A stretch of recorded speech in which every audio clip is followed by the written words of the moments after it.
आज के लेक्चर में हम टॉबे मॉडल ऑफ इक्विलिब्रियम एनालिसिस देखेंगे।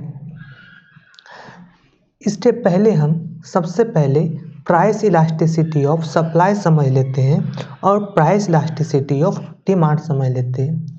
तो प्राइस इलास्टिसिटी ऑफ सप्लाई होता है change in supply by total supply by change in price by initial price. उसी तरह प्राइस इलास्टिसिटी ऑफ डिमांड होता है change in quantity by initial quantity by change in price by initial price. तो आप लोग price elasticity of supply और price elasticity of demand 11th-12th में पढ़े होंगे।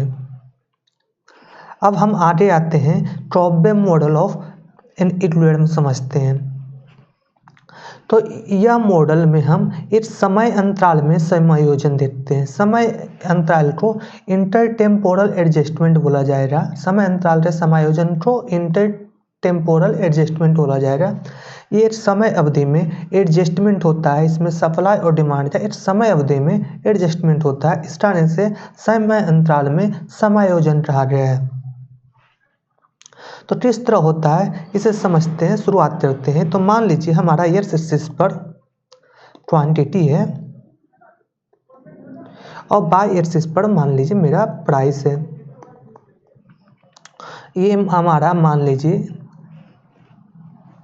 डिमांड कर्व है और ये हमारा सप्लाई कर्व है। तो सबसे पहले क्वांटिटी सप्लाई यहाँ पर पिछले समय के प्राइस का फंक्शन होता है। जैसे कि आप देख सकते हैं कि फार्मर जब प्रोड्यूस करने का डिसीजन लेता है तो हमेशा डिसीजन वो पिछले समय के अनुसार से लेता है।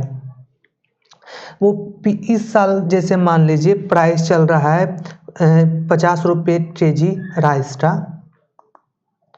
बासमती राइस का मान लीजिए 50 केजी पर केजी राइस का प्राइस चल रहा है 50 रुपये। तो वो सोचेंगे कि अगला साल भी इसका प्राइस 50 रुपया ही रहेगा या 55 रुपया रहेगा, 52 रुपया रहेगा। तो वो इस समय की प्राइस को देख कर डिसीजन ले रहे हैं कि नेक्स्ट साल कितना प्रोड्यूस करना है। तो यहाँ सप्लाई जो फंक्शन है वो पिछले साल के प्राइस का है और डिमांड जो होता है तत्काल समय के प्राइस का फंक्शन हो रहा है। इस टॉबे मॉडल में ये पहले से एजुम्पशन मान लेते हैं। ये टॉबे मॉडल में डिमांड जो है वो करंट टाइम के प्राइस का फंक्शन है। और इस मॉडल में इस समय अंतराल में समायोजन हो रहा तो सप्लाई और डिमांड जो हो रहा समय एक टाइम पीरियड के बाद बदलते जाएगा। किस तरह बदलते जाएगा ये देखिए। तो मान लेते हैं इनिशियल प्राइस P1 है। तो इस P1 प्राइस पर मान लीजिए पिछला साल का प्राइस P1 था। तो इस साल प्रोड्यूसर है जो S1 प्रोड्यूस करने का डिसीजन लेता है और इस P1 प्राइस पर जब S1 प्रोड्यूस करने का डिसीजन लेता है तो इस P1 प्राइस पे कंज्यूमर मात्र D1 मान करता है। P1 प्राइस पर कंज्यूमर मार्केट D1 खरीदना चाहता है। तो हम देख सकते हैं D1 S1 जो है हमारा एक्सेस सप्लाई है।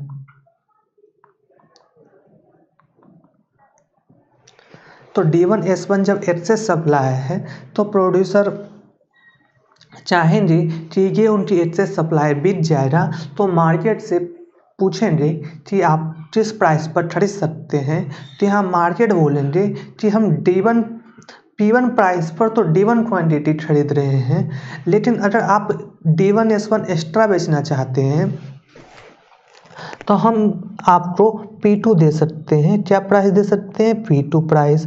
और इस P2 प्राइस पर वो S1 क्वांटिटी खरीदना चाहेंगे अपना डिमांड कर्व देखकर। तो मार्केट अगर यहाँ पर P2 प्राइस पर S1 क्वांटिटी खरीद रहा है तो नेक्स्ट पीरियड मतलब सेकेंड पीरियड में तो सेकेंड ईयर में जब प्रोड्यूसर डिसीजन लेना चाहेंगे वो कितना प्रोड्यूस करेंगे तो वो P2 प्राइस देखेंगे जब वो P2 प्राइस देखेंगे तो सोचेंगे कि इस समय हम उन्हें S2 प्रोड्यूस करना चाहिए। तो जब यहाँ पर S2 प्रोड्यूस करते हैं और S2 प्रोड्यूस करते हैं तो इस P2 प्राइस पर डिमांड तो ये में हमारा D2 रहता है और प्रोड्यूस हुआ है S2, तो यहाँ पर एक्सेस डिमांड है। तो जब एक्सेस डिमांड है तो मार्केट इंडिकेशन देता है सप्लायर को कि हम आपको P3 प्राइस पे कर सकते हैं। तो ये हमारा क्या है, P3 प्राइस।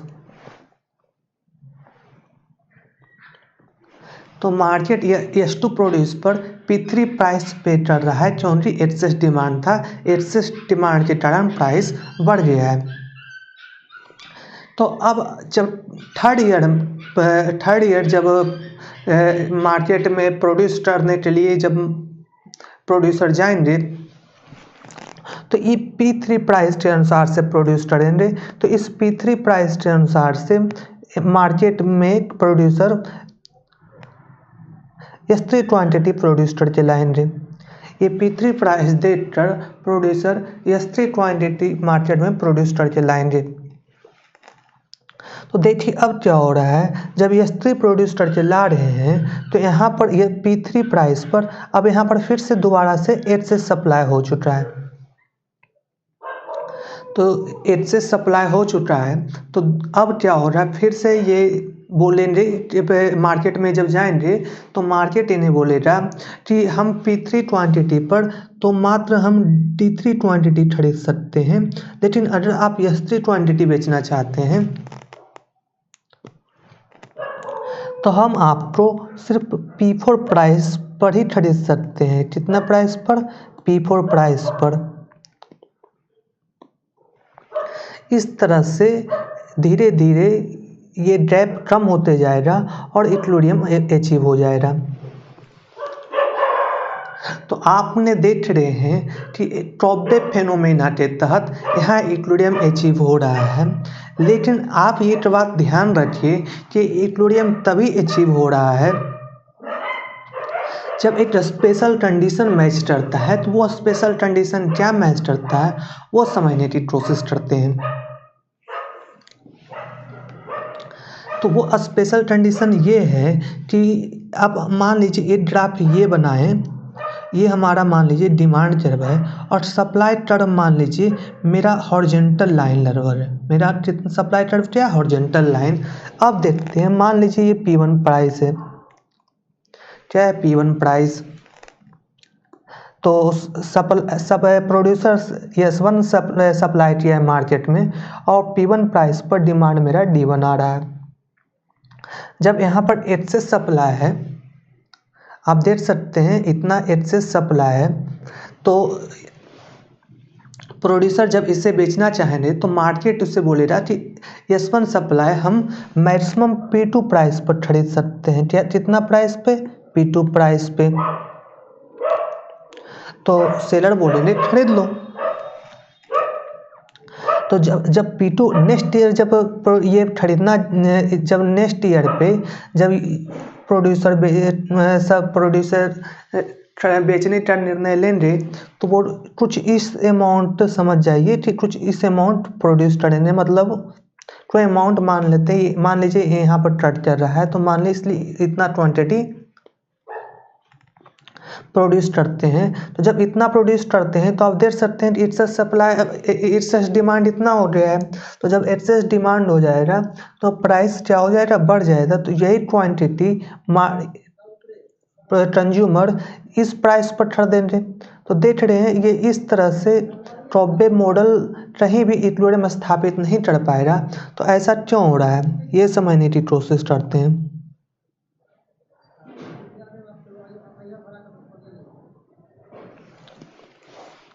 तो वो इस कारण हो रहा है क्योंकि वहाँ पे सप्लाई कर्व की प्राइस इलास्टिसिटी ज़्यादा था। ये वही देख रहे थे, price elasticity of supply curve क्या था? ज़्यादा था। स्मॉल प्राइस चेंज में सप्लाई डिफरेंस बढ़ रहा था ज़्यादा, या कम एक सप्लाई हो रहा था। जैसे यहाँ पर देख रहे थे कि ये क्या था, प्राइस इलास्टिसिटी ऑफ सप्लाई ज़्यादा था, तो ये हमारा ज़्यादा हो रहा,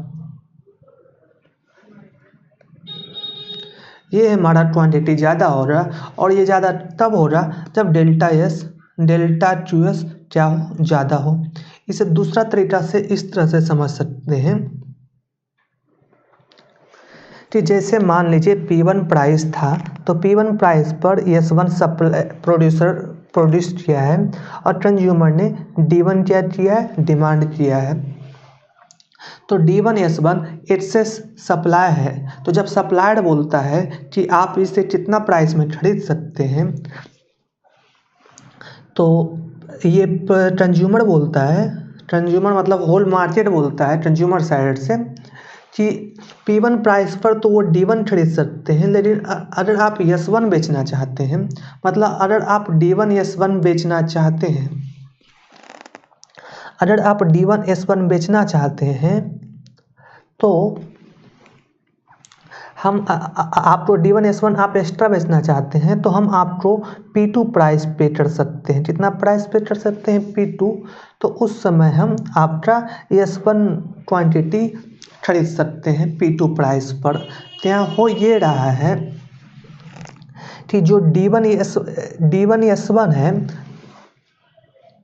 जैसे P1 प्राइस पर D1 क्वांटिटी खरीदने के लिए तैयार है कंज्यूमर, लेकिन P2 प्राइस पर कितना खरीदने के लिए तैयार है, D2 क्वांटिटी खरीदने के लिए तैयार है। मतलब टोटल S1 D2 क्वांटिटी, यहाँ पर S1 क्वांटिटी है, याद रखिएगा।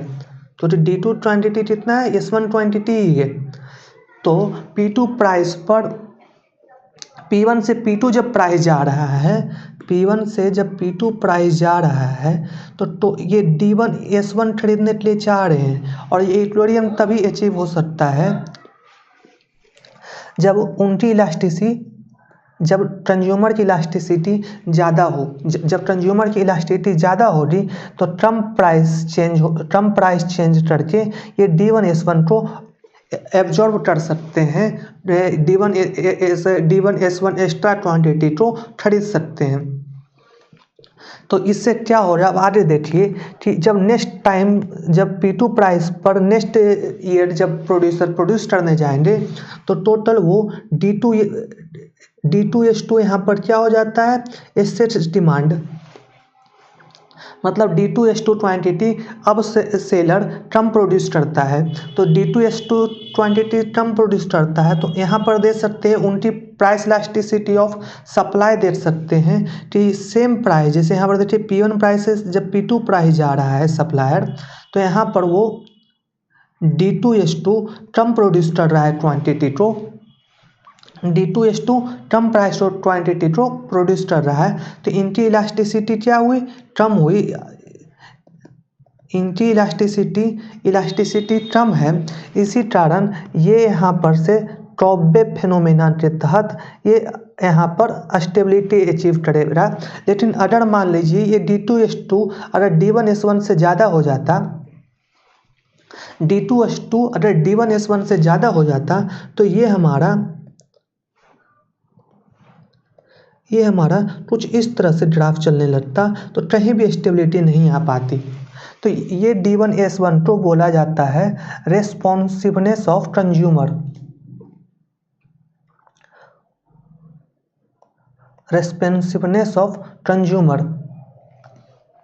और ये हमारा बोला जाता है रेस्पॉन्सिवनेस ऑफ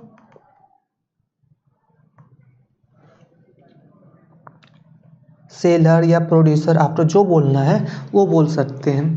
तो यहाँ पर अगर कोई पूछेगा कि कंडीशन कि टॉब्बे मॉडल ऑफ इक्विलिब्रियम में कब स्टेबल इक्विलिब्रियम अचीव हो पाएगा हमारा, तो तभी अचीव हो पाएगा जब हमारा responsiveness of consumer more than रहे रेस्पॉन्सिवनेस ऑफ सेलर का, यानी price elasticity price elasticity of demand more than हो प्राइस इलास्टिसिटी ऑफ सप्लाई। लेकिन मान लीजिए कि अगर दोनों बराबर हो जाए, प्राइस इलास्टिसिटी ऑफ डिमांड और प्राइस इलास्टिसिटी ऑफ सप्लाई दोनों बराबर हो जाए, तो कुछ इस तरह टर्म बनेगा। तो यहाँ पर ये मान लीजिए P1 प्राइस है। जब P1 प्राइस है तो यहाँ पर ये माने सप्लाई टर्म, ये हमारा डिमांड टर्म, ये क्वांटिटी है। तो P1 प्राइस पर ये मानिए S1 सप्लायर प्रोड्यूस कर रहा है और शुरुआत में D1 हमारा डिमांड रहता है। तो एक्सेस सप्लाई कितना है, D1 S1 है। तो एक्सेस से सप्लाई को ऑब्जर्व करने के लिए कंज्यूमर प्राइस कम कर देता है। कितना कम कर देता है, P2। तो जब P2 प्राइस कम होता है तो टोटल ये मानिए डिमांड क्या है इस समय, D2। तो ये D2 डिमांड जो ऑब्जर्व कर लेता है कंज्यूमर, मतलब S1 जो प्रोड्यूस हुआ है पूरा का पूरा ऑब्जर्व कर लेता है। अब सप्लायर जब देखेगा प्राइस P2 तो प्रोड्यूस करेगा मात्र S2 क्वांटिटी, और S2 क्वांटिटी ये इतना ही कम रहेगा जितना कि यहाँ पर D1 S1 को कंज्यूमर ने एब्जॉर्व किया था। तो यहाँ पर ये D1 S1 और S2 D2 हो जाता है बराबर। जब S2 क्वांटिटी प्रोड्यूस करता है तो यहाँ पर एक्सेस डिमांड रहता है। तो जब एक्सेस डिमांड होता है तो प्राइस बढ़ जाती है और प्राइस वापस से वही P1 प्राइस पर पहुँच जाता है। ये समय अंतराल में हमेशा ऐसे ही मूव करते रहता है और लास्ट में हमारा इक्विलिब्रियम कभी भी अचीव नहीं होता है। इसे बोलते हैं न्यूट्रल क्रॉप-बेम मॉडल।